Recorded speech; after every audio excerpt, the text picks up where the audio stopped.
కొన్ని రోజు ముందు ఒక ఇద్దరు టెర్రరిస్ట్ దొరికినారు.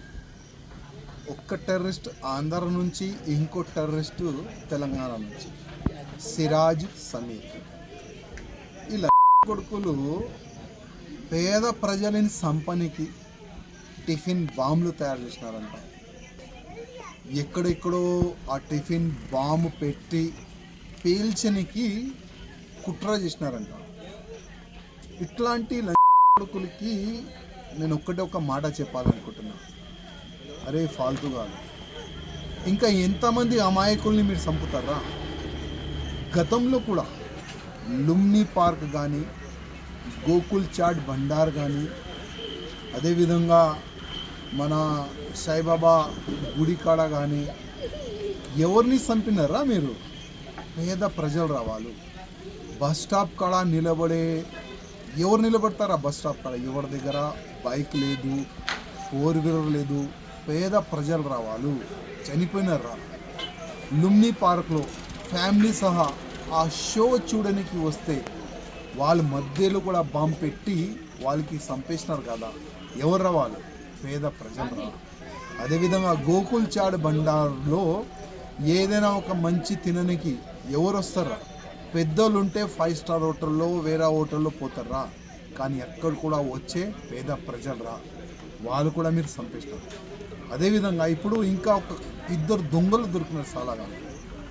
ఎవరు వీళ్ళు? సిరాజు, సమీరు. ఏ మతంకి చెందిన వాళ్ళు ఉన్నారు ఈ కుక్కలు? ఇవాళ తెలంగాణ, ఆంధ్ర ప్రజలు కూడా చూస్తున్నారు. నేను పోలీస్ అధికారులు ఎవరు వీళ్ళపైన ఇన్వెస్టిగేషన్ చేస్తున్నారు కదా, వాళ్ళకి ఒక రిక్వెస్ట్ చేయాలనుకుంటున్నా. గతంలో కూడా లుంబిని పార్క్ కానీ, గోకుల్ చాట్ బండార్ కానీ, సాయిబాబా బస్ స్టాప్ కాడ బ్లాస్ట్ చేసే ఆ టెర్రరిస్ట్ వెనుక అడ్వకేట్ ఎవరు తెలుసా? ఎంఐఎంకి చెందిన ఒక అడ్వకేట్, ఎంఐఎం పార్టీకి సపోర్టర్ అయిన, తెలుసుకోండి.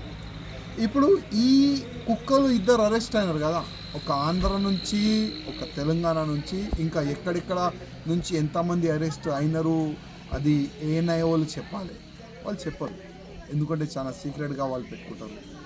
వీళ్ళు వెనుక కూడా ఇదే ఎంఐఎం వాళ్ళే అడ్వకేట్ పెడతారు. ఫిజికల్గా కానీ, ఫైనాన్షియల్గా కానీ ఇదే ఎంఐఎం వాళ్ళు వాళ్ళకి సపోర్ట్ చేస్తారు. సపోర్ట్ చేసిన తర్వాత వాళ్ళు జైలు బయటకు వస్తారు, మళ్ళీ బాంబులు తయారు చేస్తారు, ఇంకా ఇక్కడిక్కడ బ్లాస్ట్ చేస్తారు, తెలియదు. ఇట్లాంటి సిరాజ్, సమీర్ లాగా ఇంకా ఎంతమంది ఆంధ్ర తెలంగాణలో ఉన్నారు అది కూడా మొత్తం ఎంక్వైరీ చేయాలని పోలీస్ అధికారులకి నేను రిక్వెస్ట్ చేస్తున్నాను. ప్రత్యేకంగా ఎన్ఐఏ పోలీసు వాళ్ళకి నేను రిక్వెస్ట్ చేస్తున్నాను, మొత్తం డీప్గా వెళ్ళండి.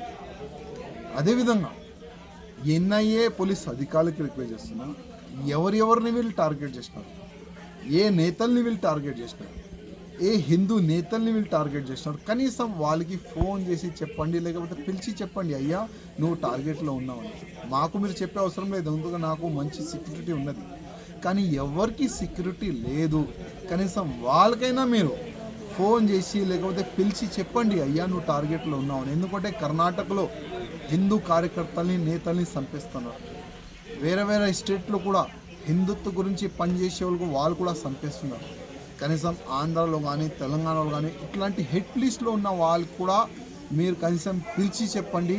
వాళ్ళకి మీరు సెక్యూరిటీ ఇస్తారా లేకపోతే ఏం చేస్తారా అది మీ మర్జీ. కానీ అరే ఐఎస్ఐ కుక్కల్లారా, యాద పెట్టుకోండి, మా జోలికి వస్తే, మా ఫ్యామిలీ జోలికి వస్తే మళ్ళీ మీ ఫ్యామిలీ కూడా ఉండవురా. ఆ మాట మీరు యాద పెట్టుకోండి.